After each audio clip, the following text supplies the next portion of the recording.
Hebreus capítulo de número 1, eu só vou ler o versículo 1 para iniciar os estudos.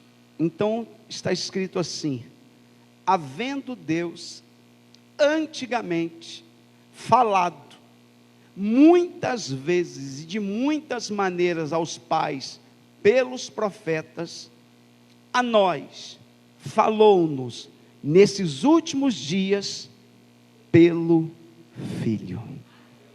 Coisa linda, né? Vamos repetir a leitura? Havendo Deus antigamente falado muitas vezes e de muitas maneiras aos pais pelos profetas, a nós falou-nos nestes últimos dias pelo Filho. Pode se assentar.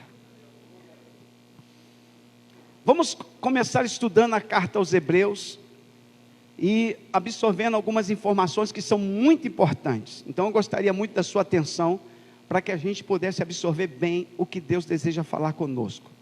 A primeira coisa importante que nós precisamos entender é quem escreveu esta carta. Nós não temos assim uma definição precisa de quem escreveu a carta aos Hebreus. Então não existe alguém que a gente possa apontar precisamente que foi o escritor da carta.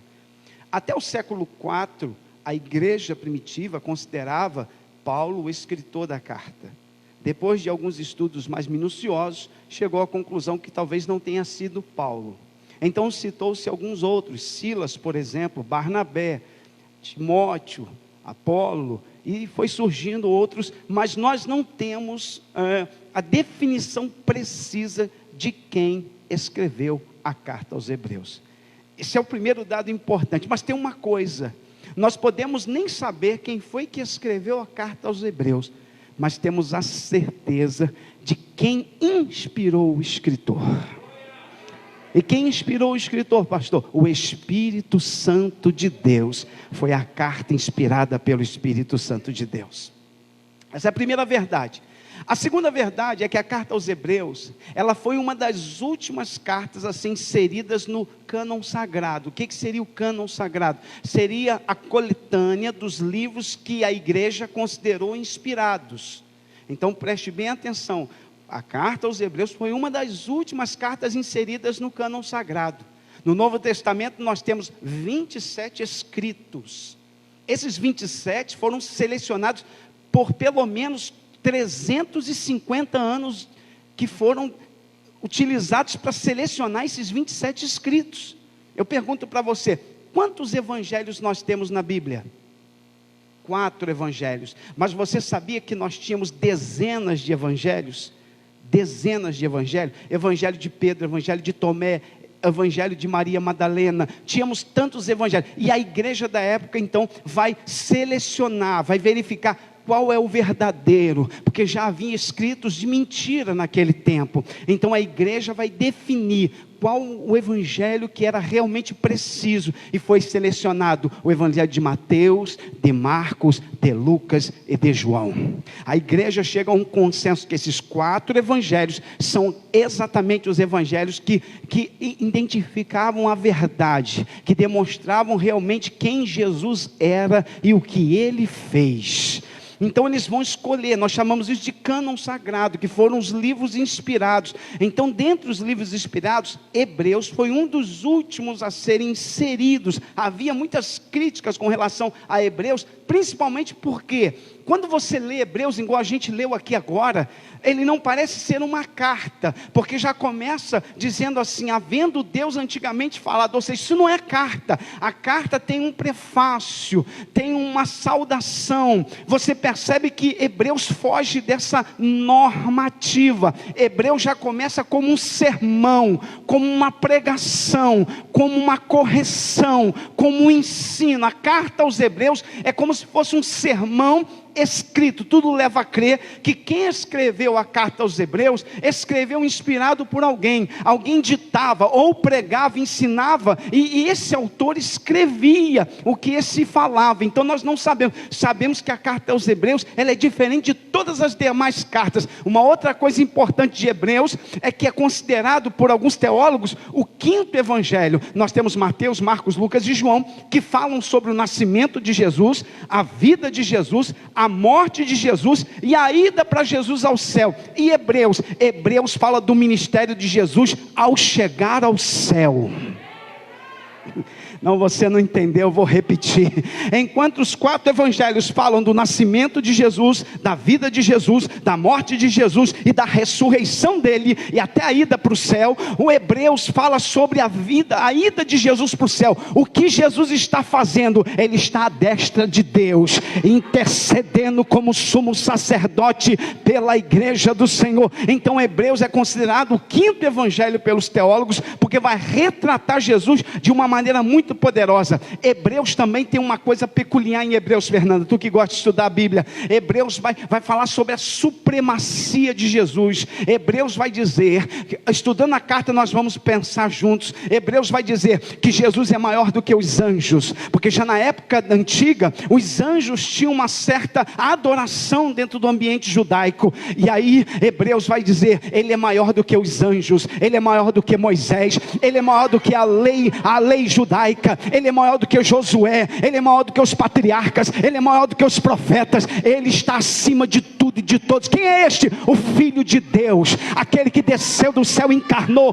morreu, mas ao terceiro dia ressuscitou dentre os mortos e está no nosso meio. Aponte a mão para alguém e diga, ele é maior do que tua luta, do que teu problema, do que tua aflição, do que tua angústia. Ele é maior e o maior está aqui. A carta aos Hebreus vai dizer que Jesus é maior do que tudo e que todos, maior do que Moisés. Isso nós vamos estudar na semana que vem, falando sobre a supremacia dele. Mas eu gostaria muito de pensar com vocês aqui nesta noite por alguns minutos, e eu gostaria de percorrer a carta aos Hebreus com você. Por isso que eu falei que é um estudo panorâmico. É quando a gente olha assim de uma forma mais panorâmica para a carta. O que está acontecendo naquele momento? Pastor, por que o senhor escolhe Hebreus para a gente estudar? Porque nós estudamos Pedro, e a carta de Pedro foi escrita no mesmo tempo que a carta aos Hebreus. Ou seja, o que estava acontecendo no período do apóstolo Pedro, também está acontecendo no período de Hebreus. Então a carta aos Hebreus, ela está vivendo o mesmo contexto, e é por isso que a gente precisa atentar para isso. O que está acontecendo com a igreja nesse período em que a carta aos Hebreus está sendo escrita? Por que ela foi escrita? Qual o objetivo dela ser escrita? Então a gente precisa pensar. A primeira coisa importante que nós precisamos pensar é o que está acontecendo. Tudo leva a crer que essa carta foi escrita entre o ano de 64 ao ano 70 da era cristã, que é exatamente o período de muita instabilidade ali em Israel, principalmente por causa do levante judaico contra o domínio romano. Roma está pronto a destruir Jerusalém. Roma está irritada com os judeus, porque há levantes de judeus contra Roma, principalmente por causa da questão dos impostos que são pagos a Roma. Israel já não aguenta mais estar sob domínio de Roma, explorado por Roma. Há um motim sendo levantado em Jerusalém. As coisas não estão bem. Há uma instabilidade política, há uma instabilidade econômica, há uma instabilidade moral instalada em Israel, e nesse período conturbado, a igreja está ali no meio, o povo de Deus está vivendo neste período conturbado, e neste período conturbado, muitos crentes estão voltando atrás, muitos crentes estão abandonando a igreja, muitos crentes estão esfriando na fé, muitos crentes estão deixando de orar, muitos crentes estão deixando a palavra de lado, e aí o autor aos Hebreus, inspirado por Deus diz, escreve para levantar meu povo, escreve para renovar meu povo, escreve porque meu povo está correndo um perigo, e eu quero alertar o meu povo sobre o perigo que eles estão correndo de se afastarem da minha presença. Eu pergunto para você, essa carta é atual, ou ela foi só para aquele tempo? Ela é para hoje, porque o povo estava esfriando, Ezequiel, o povo estava deixando Deus de lado, e muitos estavam voltando às suas antigas religiões, em especial os judeus voltando ao judaísmo. E aí o autor aos Hebreus, olhando para a condição espiritual do povo de Deus, ele, inspirado por Deus, começa a escrever essa carta. E esta carta é uma carta de exortação.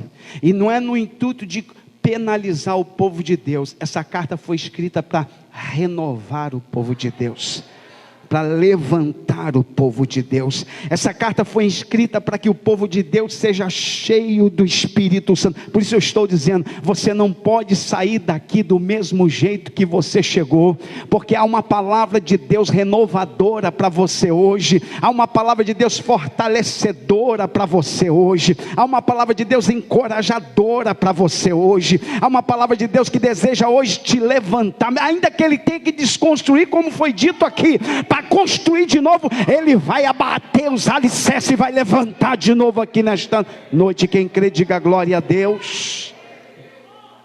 Então a carta aos Hebreus, ela tem esse contexto. E o que está acontecendo, pastor? Deixa eu explicar para vocês, antes de nós entrarmos na carta, para que você entenda.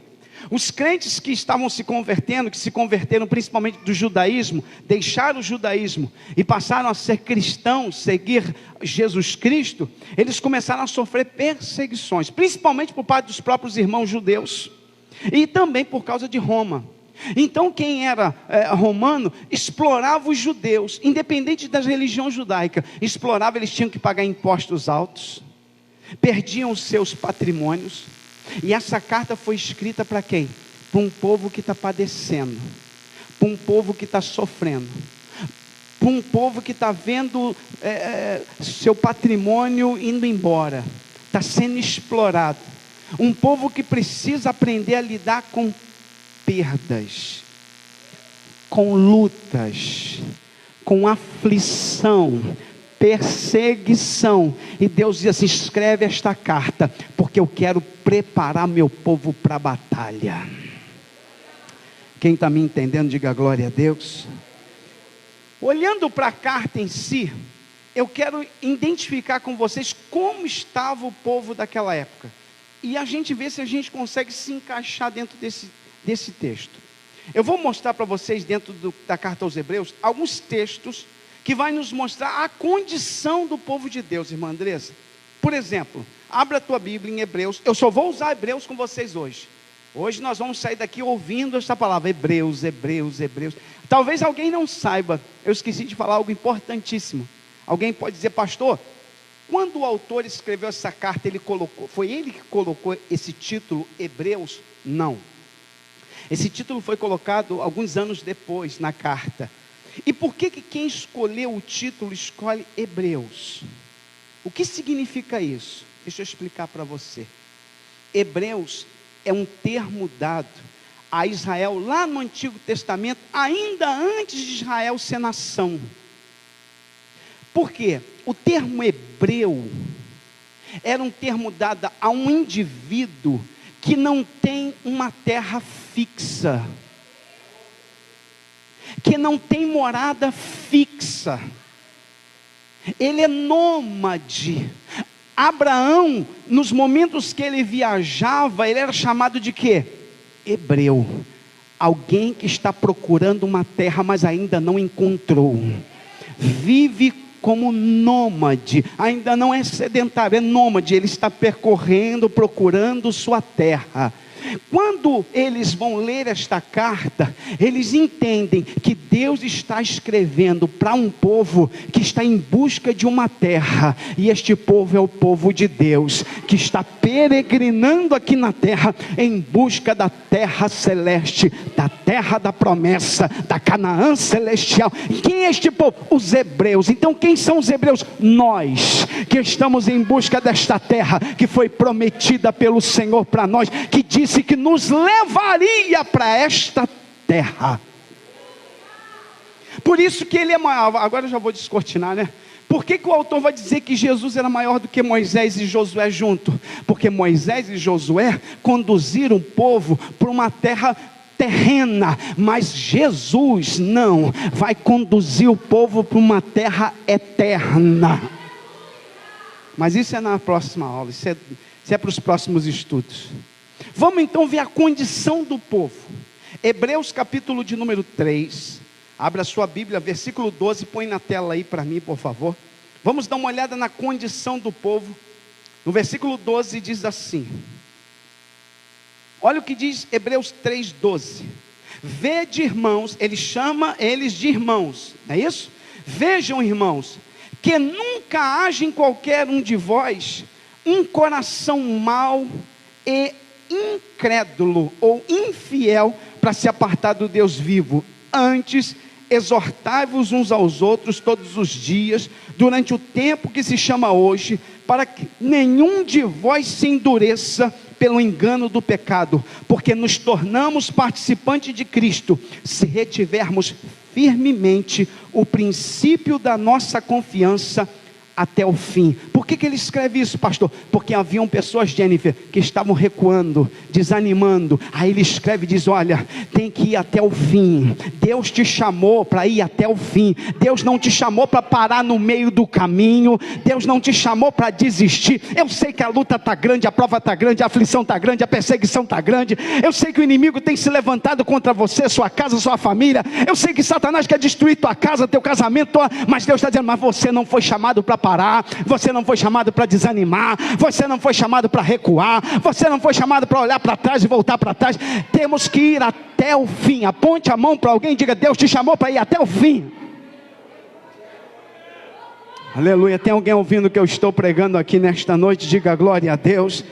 E que nunca haja em nós um coração mau e infiel para se apartar do Deus. Isso fala de ingratidão. Nunca deixe o Senhor, permaneça firme. Pastor, mas eu deixei um dia o Senhor, mas Deus teve misericórdia, você voltou, agora abraça Ele, não deixa Ele por nada, não abandona Ele por nada. O Senhor quer que você vá até o fim. Eu costumo dizer, volto a dizer, nós somos como maratonistas, nós não somos velocistas. O velocista, ele dispara, mas é a corrida curta, é 100 metros de distância, ele já não tem mais fôlego, ele já chega na linha de chegada arrasado, acabado, porque foi tanta velocidade. Nós somos maratonistas, nós vamos marchando devagarinho, vamos caminhando de passo em passo, aleluia. O tempo vai passando, as horas vão passando, mas nós cada dia estamos mais perto do céu, mais perto de Deus. Quem está me entendendo, diga glória a Deus aí. Até o fim. E por que ele escreve isso? Porque muitos estavam parando. Tem um texto que diz em Hebreus capítulo 4, olha o que diz o capítulo 4. Ele diz assim, temamos, ou seja, o meu receio, temamos eu tenho receio que porventura deixada a promessa de entrar no seu repouso. Que repouso é esse, pastor? É o céu. É um pastor que está dizendo isso. Eu tenho certeza que quem escreve isso é um pastor.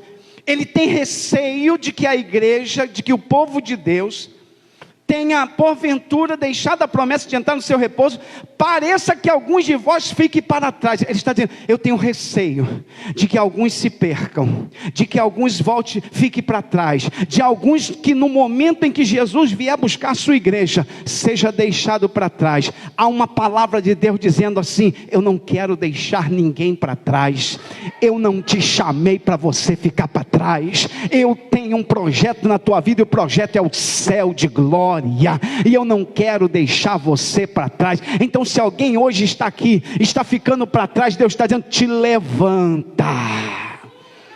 Quem está me entendendo, diga glória a Deus aí. Interessante, que é uma palavra de exortação. Por quê? Porque muitos estavam ficando para trás na fé, estavam esmorecendo, arrefecendo na fé. Olha o que ele diz no versículo 2, porque também a nós foram pregadas as boas novas, como a eles aqui seria os irmãos da antiga aliança, do Antigo Testamento, mas a palavra da pregação nada lhes aproveitou, porquanto não estava misturado com a fé naqueles que ouviram. Espera aqui, deixa eu falar isso aqui. Isso aqui é muito profundo, deixa eu explicar isso para vocês. Ele vai usar, irmã Lorena, o exemplo dos crentes do Antigo Testamento que saíram do Egito e que não chegaram na terra da promessa porque morreram no deserto. Ele está dizendo, cuidado, porque os nossos irmãos lá atrás foram retirados do Egito, mas não conseguiram chegar na terra da promessa. E o meu receio é que hajam pessoas assim também, que tenham sido tirados do mundo e não vão conseguir chegar na terra da promessa. Por quê? Porque a pregação nada lhes aproveitou, aproveitou. Por que nada lhes aproveitou? Porque não davam crédito à palavra. Deus falava, Deus falava, Deus falava. Ouvia o sermão, ouvia Moisés, ouvia as pregações, ouvia os ensinos, mas não vivia, não praticava, não andava na palavra. Aí o Senhor diz assim: ei, não estava misturado com a fé. Fé ali é fidelidade, obediência. Não adianta ouvir um sermão bonito, não adianta ouvir uma pregação e dizer: ah, que pregação, ah, que ensino maravilhoso, ó pastor, estou muito alegre, irmã, que pregação. O mais importante é viver a palavra, não apenas ouvir a palavra. Deus está dizendo para pessoas que estão aqui nesta noite: quer chegar no céu, mais importante do que ouvir o sermão é botar em prática a palavra, é viver a palavra. Alguém está me ouvindo? Diga glória a Deus. Me ajuda aí, Tainá, por favor. Preste bem atenção. Quando Jesus conta a parábola da casa edificada sobre a rocha, ele vai dizer o quê? Que a casa edificada sobre a rocha, ela simboliza o quê? Aqueles que ouvem a palavra e a praticam. Quem ouve e pratica a palavra. Não adianta nada ouvir a palavra, não adianta nada vir aqui sentar e ouvir. Deixa eu falar uma coisa para você: se você viver a palavra, vai ser salvação para a tua vida. Se você viver a palavra, vai ser cura para a tua vida. Mas se você ouvir o sermão e não pôr em prática, é maldição, é condenação. Você vai sair daqui pior do que você entrou, vai sair daqui com o coração mais endurecido. Mas se tu desejas hoje viver o que está sendo pregado aqui, irmão, Deus vai fazer uma obra linda na tua vida.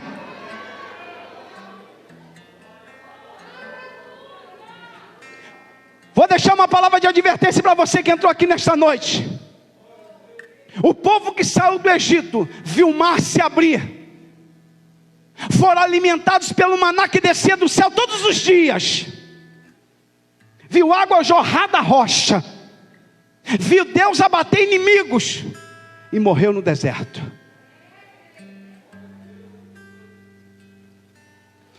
Ouviam Moisés pregando. Imagine Moisés pregando. Viram Sinai em chama, brasado com fogo de Deus, e nada disso adiantou. Nada disso. Morreram no deserto. Por quê? Porque não obedeciam aquilo que Deus mandava. Por isso que Deus cansava de dizer: ouve Israel, ouve Israel.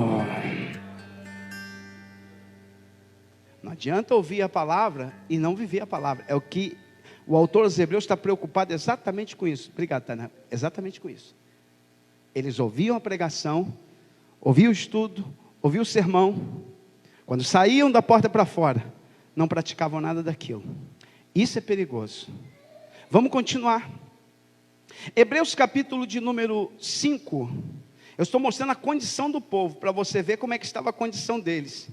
Hebreus capítulo de número 5, eles estavam, Fernanda, estagnados, eles não cresciam espiritualmente.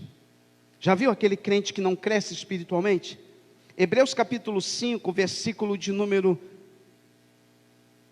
10, diz assim: chamado por Deus sumo sacerdote segundo a ordem de Melquisedeque, do qual muito temos que dizer de difícil interpretação, porquanto vos fizeste negligentes para ouvir. Porque devendo já ser mestres, pelo tempo, ainda necessitais de que se vos torne a ensinar quais sejam os primeiros rudimentos das palavras de Deus, e vos haveis feitos tais que necessitais de leite, e não de sólido mantimento. Estagnados, não cresceram. Os anos se passaram, ainda eram imaturos, não tinham condições ainda de receber porções mais fortes da palavra, coisas mais profundas. Eles não estavam aptos a ouvir coisas mais profundas. Eles, depois de anos de crente, ainda precisavam ser discipulados. É triste lidar com crentes de tantos anos imaturos, neófitos, que não cresceram. A carta aos Hebreus nos revela que boa parte dos crentes ainda estavam estagnados na fé, não cresceram, eram imaturos. faltava aquele ardor pela palavra, faltava aquele desejo por crescimento. Eu quero crescer na fé, eu quero aprender mais. Irmão, deixa eu falar uma coisa: não existe porção mágica para crescimento espiritual. Para crescimento espiritual só tem um caminho. Qual, pastor? Palavra e oração. Vou repetir, me ajuda aí, Tainá, porque tem gente precisando ouvir. Pastor, como fazer para crescer? Palavra e oração, palavra e oração, oração e palavra. Você vai estudando a palavra, vai meditando na palavra, vai vivendo esta palavra. Isso vai te dando crescimento espiritual, isso vai te dando maturidade. Aí você vai orando, vai se aproximando de Deus, Deus vai te ungindo com poder, com unção, você vai tendo intimidade, isso vai causando crescimento espiritual em você. Irmão, Deus não quer ninguém imaturo dentro da sua casa, Deus não quer ninguém imaturo no ministério, Deus não quer ninguém imaturo no conjunto. Deus quer que nós cresçamos. Alguém está ouvindo isto? Por favor, Deus está falando com alguém que está aqui nesta noite. Já era para tu estar ensinando a Bíblia, já era para tu estar pregando, já era para tu estar discipulando, já era para tu estar dando ensino para alguém, levando alguém aos pés de Cristo, e tu está precisando ser discipulado. Tantos anos de igreja, tanto tempo de crente.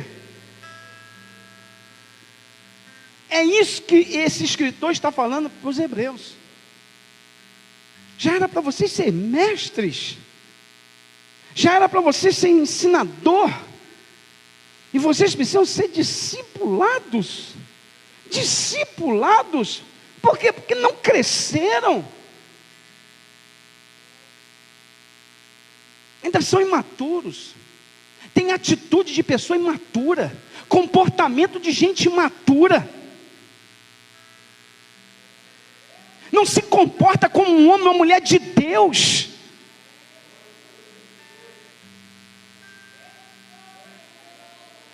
O que você posta na internet mostra a tua imaturidade, o que você posta no teu status mostra imaturidade. Teu comportamento, tuas atitudes ainda demonstram que você não cresceu. Mas Deus está dizendo: chega, é hora de crescer. Tem alguém ouvindo o que eu estou pregando aqui nesta noite? Deus está dizendo: até quando tu vai ser um bebê? Até quando tu vai ser imaturo, imatura? Deus está dizendo: é tempo de você crescer, porque eu não uso meninos, eu uso homem e mulher de Deus. Levanta a mão para o céu e diga glória a Deus. Diga assim: Deus não usa menino, Deus usa homem e mulher de Deus.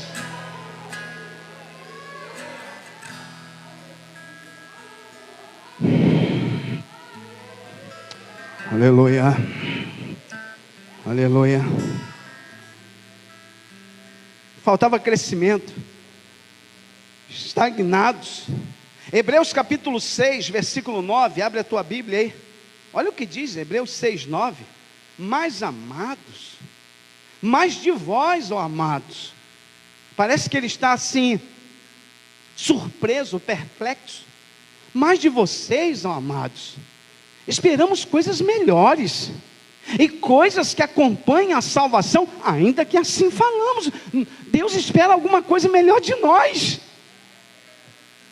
De vocês, irmão, a gente pode não esperar nada do mundo. Do mundo de uma pessoa mundana a gente não espera nada. Mas do crente Deus espera alguma coisa. Do crente Deus espera alguma coisa. É santidade, é pureza, integridade, fidelidade, obediência. Ei, aponte a mão para alguém. Deus espera alguma coisa de você. Deus está investindo em você. Deus colocou seu Espírito em você, morreu na cruz por você, te lavou com você. Ele espera alguma coisa de você.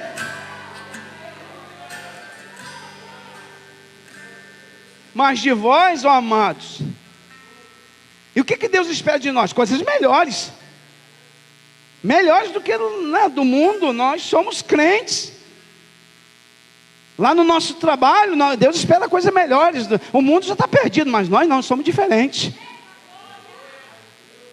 Deus espera que sejamos luz lá no nosso trabalho. Meu Deus do céu. Oh, tem alguém ouvindo o que eu estou pregando aqui? Deus espera alguma coisa de nós, alguma coisa. Deus espera alguma coisa melhor de nós. E que coisa melhor é essa? Coisas que acompanham a salvação, coisas que identificam que você é salvo.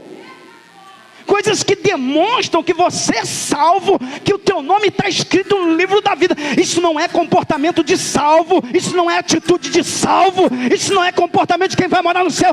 Deus espera de nós um comportamento de alguém que vai morar no céu, de alguém que deseja morar no céu, de alguém que tem um livro escrito, um nome escrito no livro da vida. Deus espera de nós alguma coisa melhor.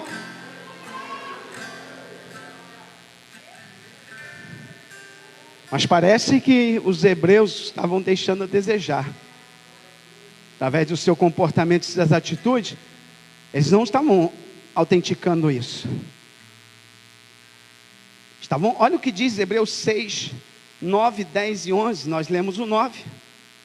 Olha o 10. Porque Deus não é injusto para se esquecer da nossa obra, do trabalho da caridade, que para com o seu nome mostraste, enquanto servisse ao santo e ainda serviste. Deus está dizendo assim: eu não esqueci nada que você fez para mim. Desde o início que você se converteu até hoje, tudo que você fez, Deus lembra. E Ele diz assim no versículo 11: mas desejamos que cada um de vós, isso é individual, mostre o mesmo cuidado até o fim. Aí comecei muito bem, eu era fogo puro, pastor, eu profetizava, eu entregava revelações, eu evangelizava, eu falava mas Deus está dizendo, mostra o mesmo cuidado até o fim, é desse jeito até o fim. Às vezes eu acho engraçado, tem uns crentes saudosistas, pastor, o senhor não sabe como é que eu era usado.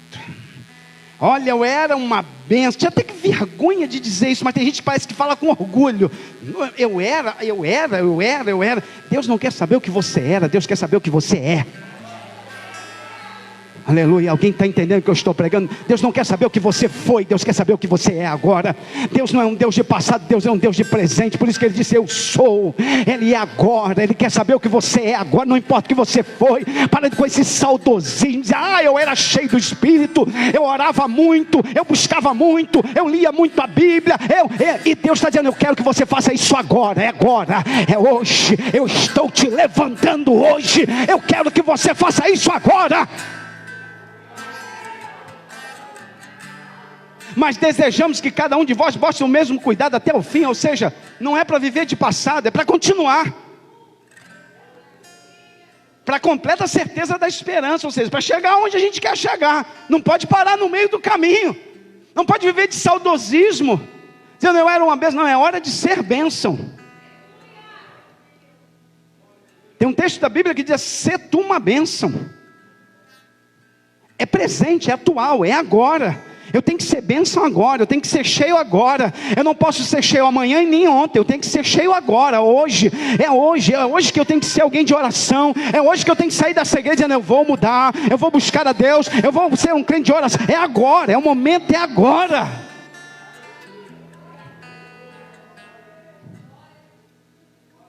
Não pode parar, tem que ir até o fim. Se parou, levanta e anda. Não foi isso que Jesus falou para o domingo na pregação? Que olhou para aquele moço na cama e disse, o que ele disse para o moço na cama? Levanta e anda. Levanta e anda, é para já. Levanta e anda.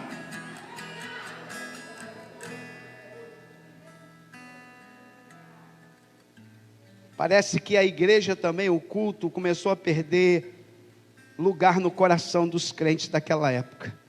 Hebreus capítulo 10, diz a Bíblia. Hebreus 10. Eu vou ler antes, o versículo 23. Olha o que diz aí. Retenhamos firmes, toda hora fala isso, né? Firme. Parece que ele está lidando com pessoas inconstantes, sem firmeza. Seja firme. Fica firme.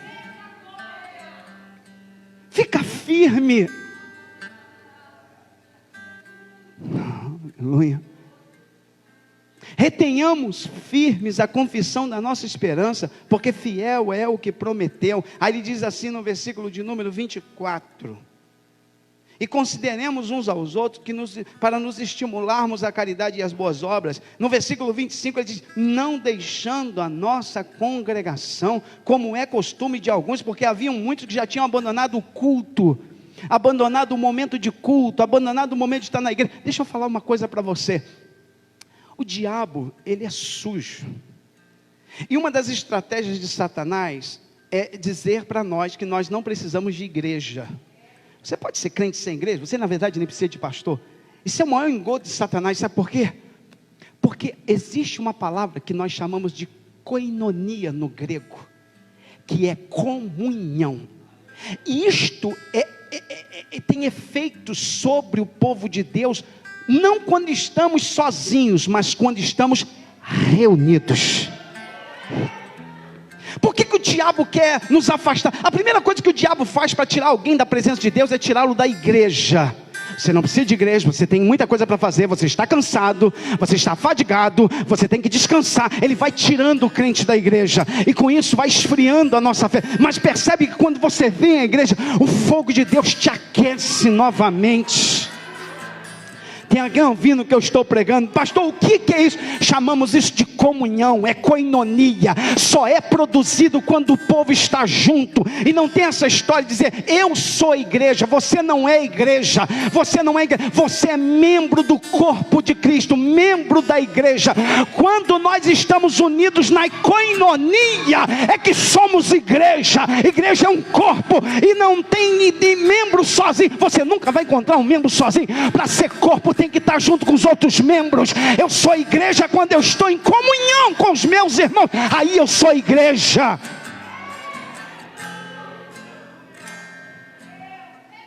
Aleluia. Cuidado, diga para alguém que está falando: cuidado.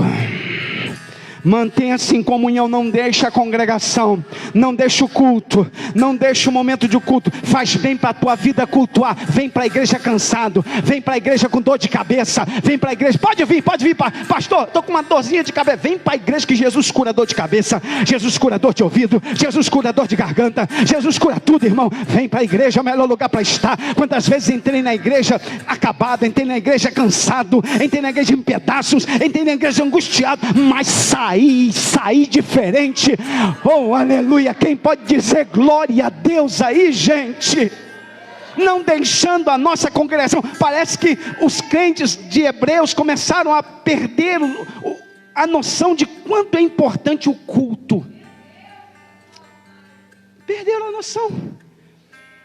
Parece que o diabo já estava trabalhando ali para tirá-los da presença de Deus e fazê-los retroceder para a fé anterior, para o judaísmo. E como? Tirá-lo da congregação, do culto. Você lembra que Atos no capítulo 2, quando desceu o fogo de Deus, o texto diz: estavam todos reunidos, e de repente veio do céu um som como de um vento veemente e impetuoso, que encheu toda a casa que estavam assentados, e todos foram cheios do Espírito Santo. Eles estavam o quê, pastor? Reunidos. Quem está me entendendo, diga glória a Deus. Reunidos.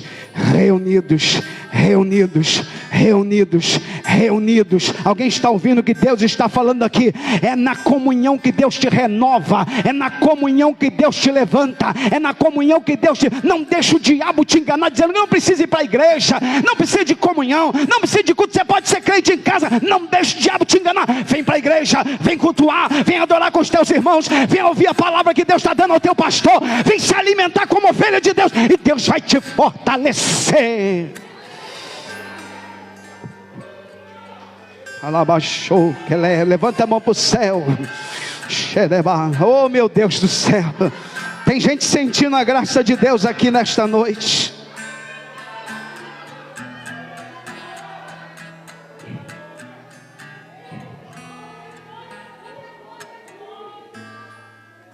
Olha o testemunho que ele vai dar. O autor dos Hebreus, ele vai dar um testemunho dos crentes. Hebreus capítulo 10, no versículo 32, olha o testemunho que ele vai dar dos crentes. Ele vai dizer assim: lembrai-vos dos dias passados.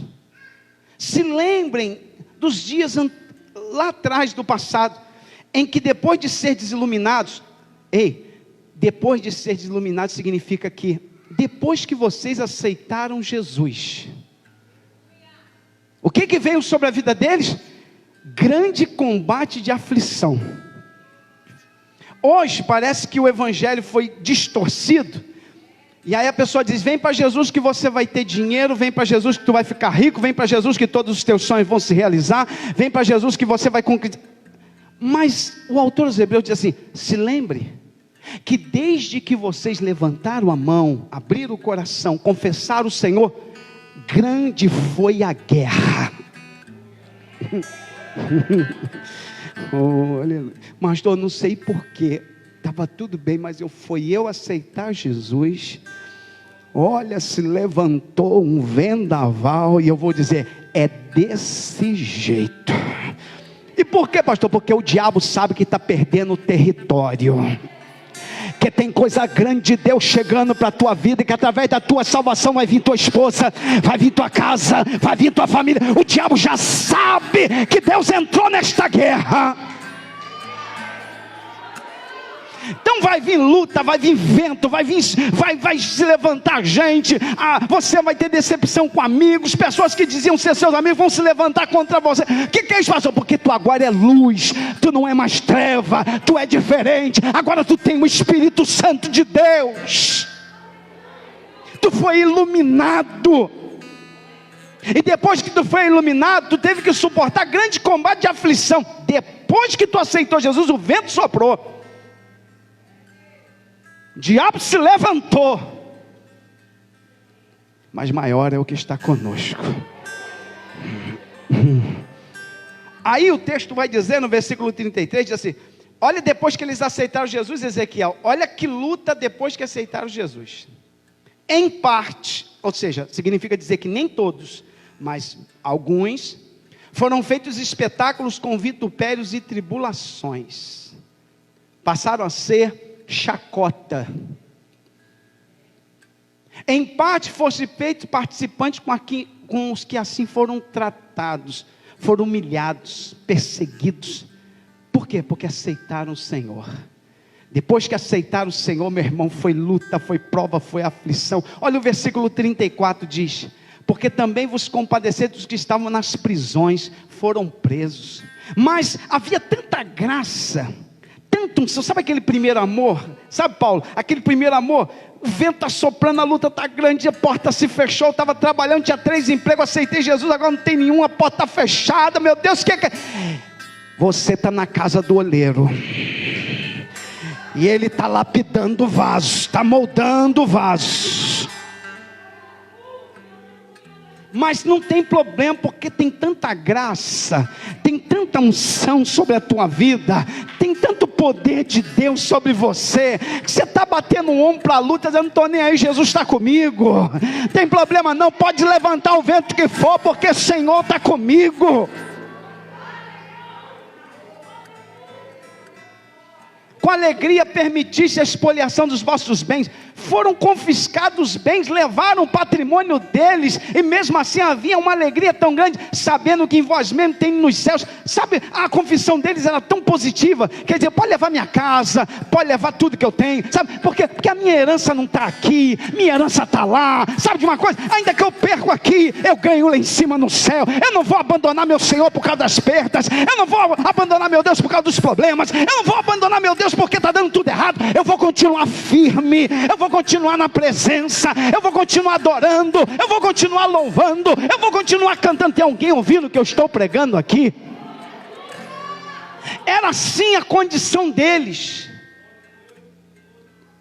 Só que parece que o tempo foi passando e eles já não tinham mais esse fervor. O amor foi se esfriando como um fogo. Deixa eu falar uma coisa, irmãos. A fé é como um fogo. Se você não alimentar, esfria.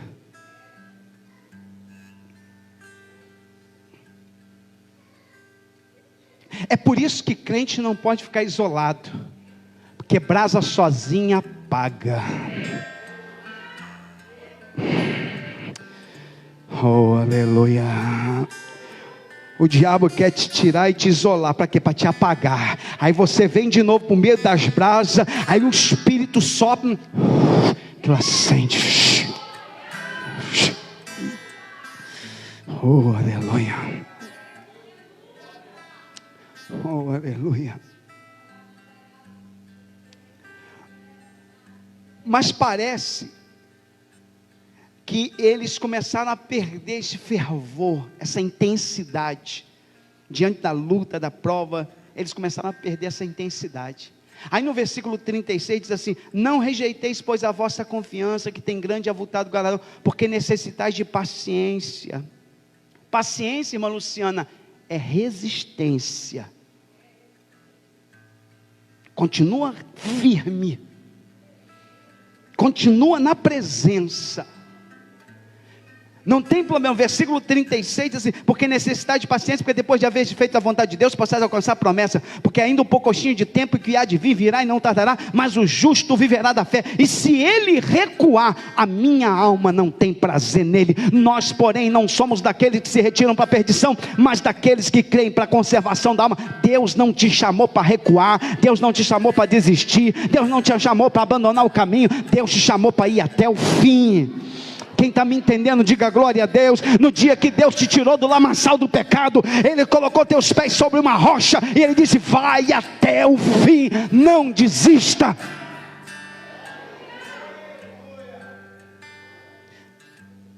Aí eu fiquei pensando, por que eu já estou encerrando, faltam alguns minutinhos. Por que esse povo esfriou tanto?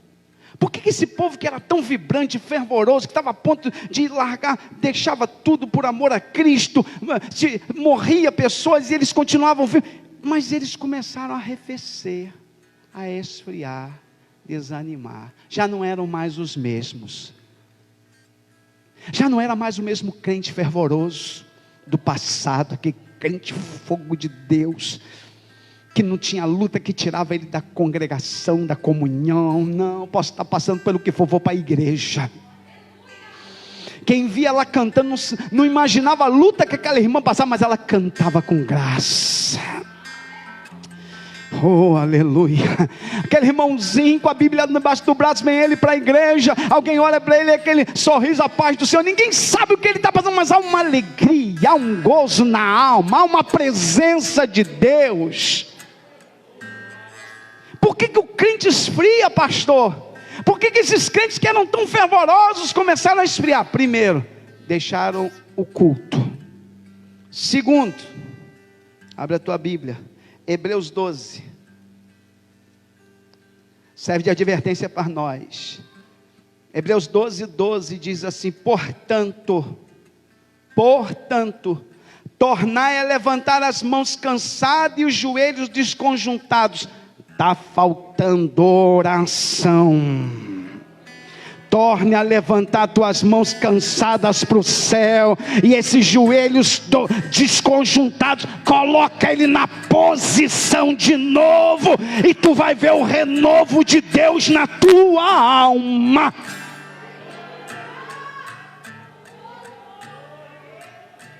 Por que esses crentes espiaram, Fernanda? Primeiro, deixaram de valorizar o culto. Segundo, deixaram de orar. Eu quero perguntar para você que está aqui nessa noite: como vai tua vida de oração? Você que entrou aqui nessa noite, Deus está mandando dizer como vai tua vida de oração. Quer voltar a ser uma bênção de Deus? Quer voltar a ser um instrumento de Deus? Quer voltar a ser profeta de Deus? Quer voltar a ser um instrumento usado por Deus? Dobra esses joelhinhos que Deus te deu, lindo. Dobra esses joelhos na presença de Deus. Volte a orar, volte a buscar a Deus. Mesmo sem força, volte a orar. Mesmo desanimado, ore. Mesmo abatido, ore. Mesmo sem a expectativa, ore. Mesmo que você não sinta nada, ore. Não importa, ore. Deixa eu falar uma coisa para você que entrou aqui. Nós criticamos Elias porque ele entrou em crise. Nós criticamos Elias porque ele foi para debaixo de um zimbro. Nós criticamos Elias porque ele foi para a caverna. Mas esquecemos de olhar que mesmo debaixo do zimbro ele está orando, mesmo na caverna ele está orando, mesmo fugindo de Jezabel, ele está orando, desanimado, abatido, angustiado, desabafando com Deus, não importa, mas está Elias orando, quem está me ouvindo aqui, diga glória a Deus. Não importa como esteja o teu estado emocional, ore, vai ter dia que tu não vai sentir nada, vai ter dia que não vai sair lágrimas dos teus olhos, vai ter dia que não vai ter fervor, vai ter dia que tu vai ter que lutar contra o sono, para permanecer acordado para orar, não tem problema, mas eu vou orar.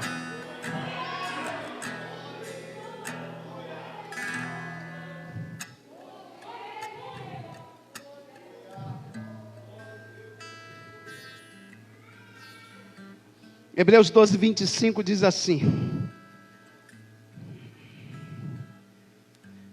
eu encerro, 12, 25, vede que não rejeiteis ao que fala.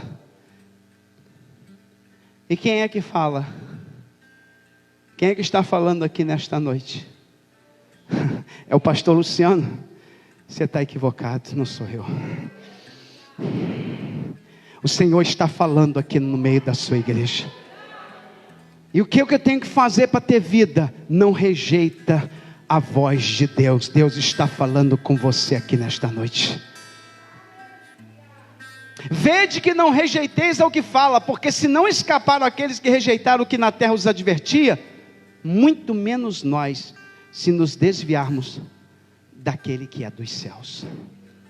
Quem está falando conosco aqui hoje, pastor? A palavra. E Deus está dizendo, não rejeita. Hoje Deus está te levantando. Hoje Deus está dizendo, eu quero que você se levante.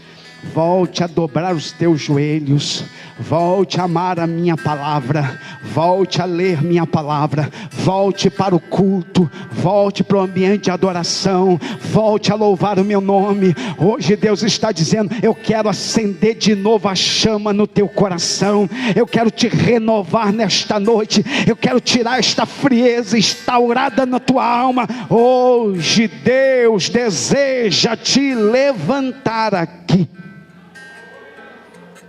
Fica de pé para a gente orar. Me ajuda aqui, Jennifer, por favor. Eu navegarei. Aleluia. Irmão, enquanto a gente encerra, ninguém vai embora. Você vai estar orando comigo, cantando e orando, dizendo, Senhor, eu não quero sair daqui do mesmo jeito que eu cheguei. Eu quero ser renovado pelo Senhor nesta noite. Eu preciso de renovação de Deus para minha alma. Eu não sou deste mundo, eu sou um hebreu, eu sou um peregrino. Eu estou em direção à terra celeste. E tem um monte de coisa tentando me fazer parar, tentando me desanimar, tentando me fazer retroceder. Mas hoje ouvi tua voz e eu quero ir até o fim. Alabaixou,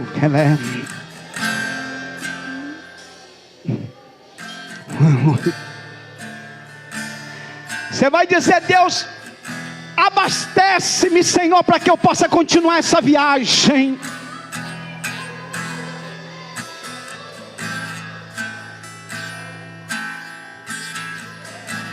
Eu estava com a minha esposa e a família, e nós decidimos sair por alguns dias para dar um pequeno passeio com a família.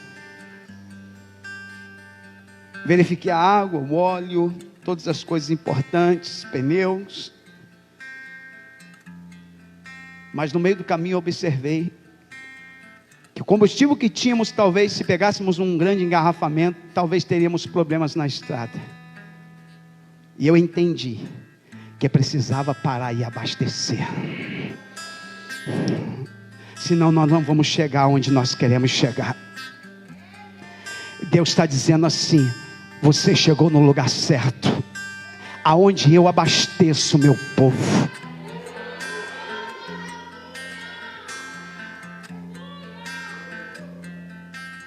E você vai dizer assim, Deus, No posto de gasolina a gente bota 20, 30, 50, 100 no máximo, às vezes. Apertado. O preço que está o combustível. Mas aqui na casa de Deus você vai dizer: Senhor, completa. Enche. Eu quero ser cheio, Senhor. Enche-me da tua unção, do teu poder. Eu quero que você que entrou aqui diga para Deus: Senhor, eu quero sair daqui cheio. Eu não quero ficar andando na reserva. Tem crente andando na reserva, está quase parando. A luzinha do painel já está piscando, dizendo: abastece, abastece, abastece. Deus está dizendo: hoje é noite de você abastecer. O diabo está dizendo: você vai parar. E Deus está dizendo: eu vou abastecer. Eu vou encher você e você não vai parar.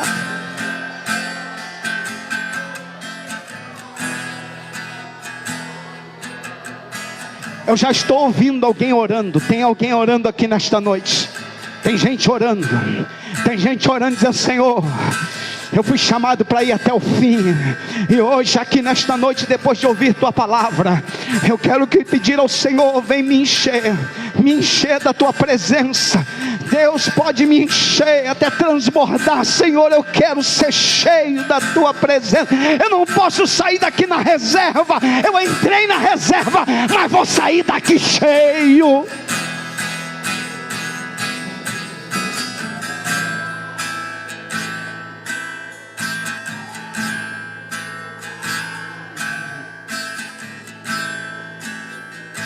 Eu navegarei, vamos louvar para a gente encerrar. Eu navegarei no oceano do Espírito, e ali adorarei. Irmã Fernanda, você sabe cantar? Ao Deus do meu amor, eu navegarei. Pode cantar aqui. No oceano do Espírito, e ali adorarei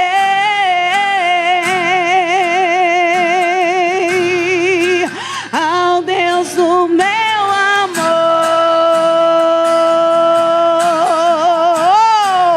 Espírito, Espírito,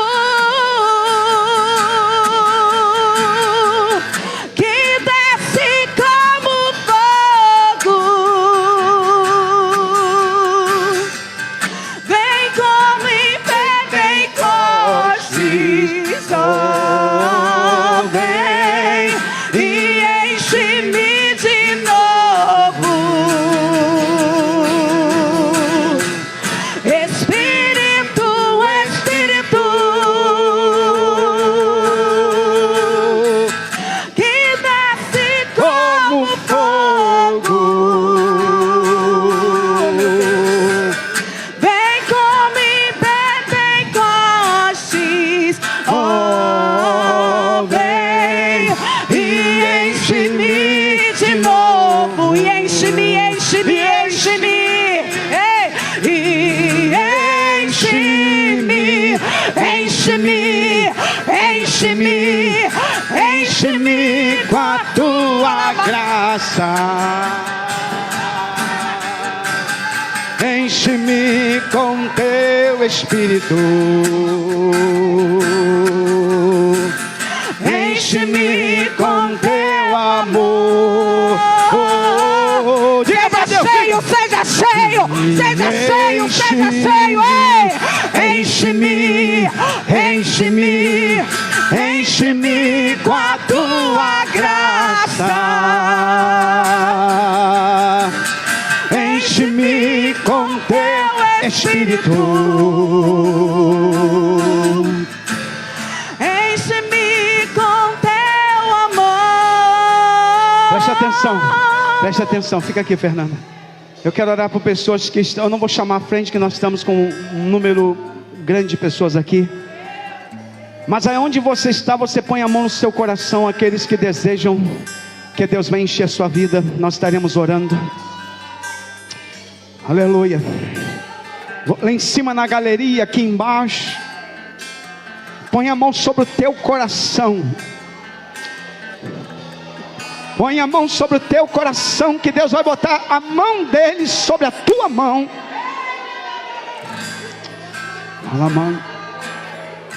Aleluia. Aleluia. Estou ouvindo um barulho de Deus aqui. Há um mover do Espírito de Deus aqui nesta casa.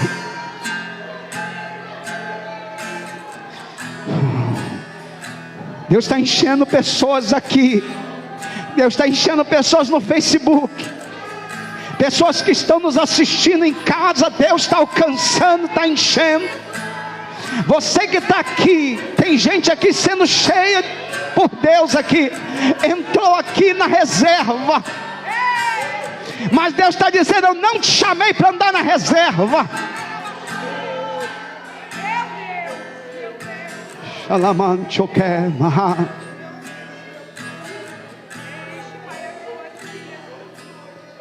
Senhor, nós queremos orar, porque Tu estás nesta palavra, e Tu está enchendo vidas aqui nesta noite. Eu estou ouvindo o barulho do Espírito aqui neste lugar. Há um barulho de muitas águas que jorram nesta casa. Oh. Tu está enchendo vidas aqui neste lugar. Enchendo pessoas que entraram aqui.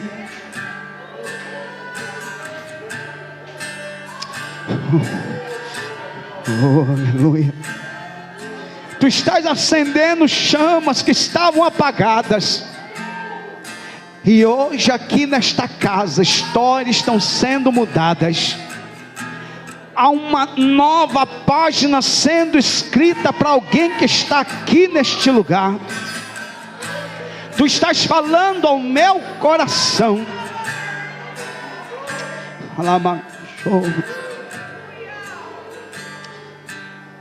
Enche, Deus. Enche, Deus. Enche o teu filho, a tua filha, este moço, esta moça, este jovem, essa jovem, essa irmã, este irmão, este obreiro, essa esposa de obreiro. Enche, enche, enche, Deus, com teu poder, com a tua unção, com a tua graça. Enche da tua poder, enche da tua alegria, enche da tua unção, enche do teu renovo. Ó Deus, nós te suplicamos, vem encher tua igreja, Pai. Vem encher teu povo, Senhor, em nome de Jesus, em nome de Jesus, em nome de Jesus. E enche-me, e enche-me,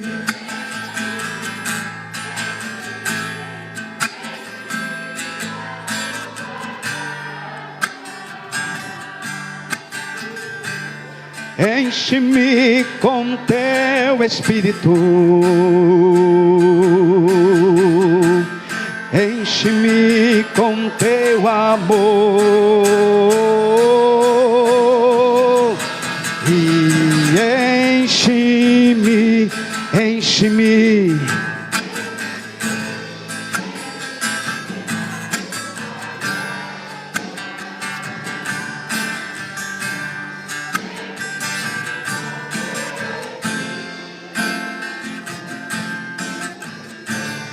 Enche-me com teu amor. Oh. Quem pode aplaudir o Senhor? Vamos aplaudir Jesus com alegria.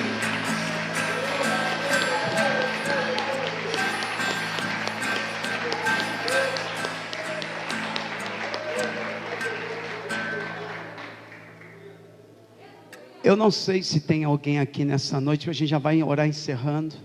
Mas pode ser que tenha uma vida aqui, que entrou aqui, que está afastado.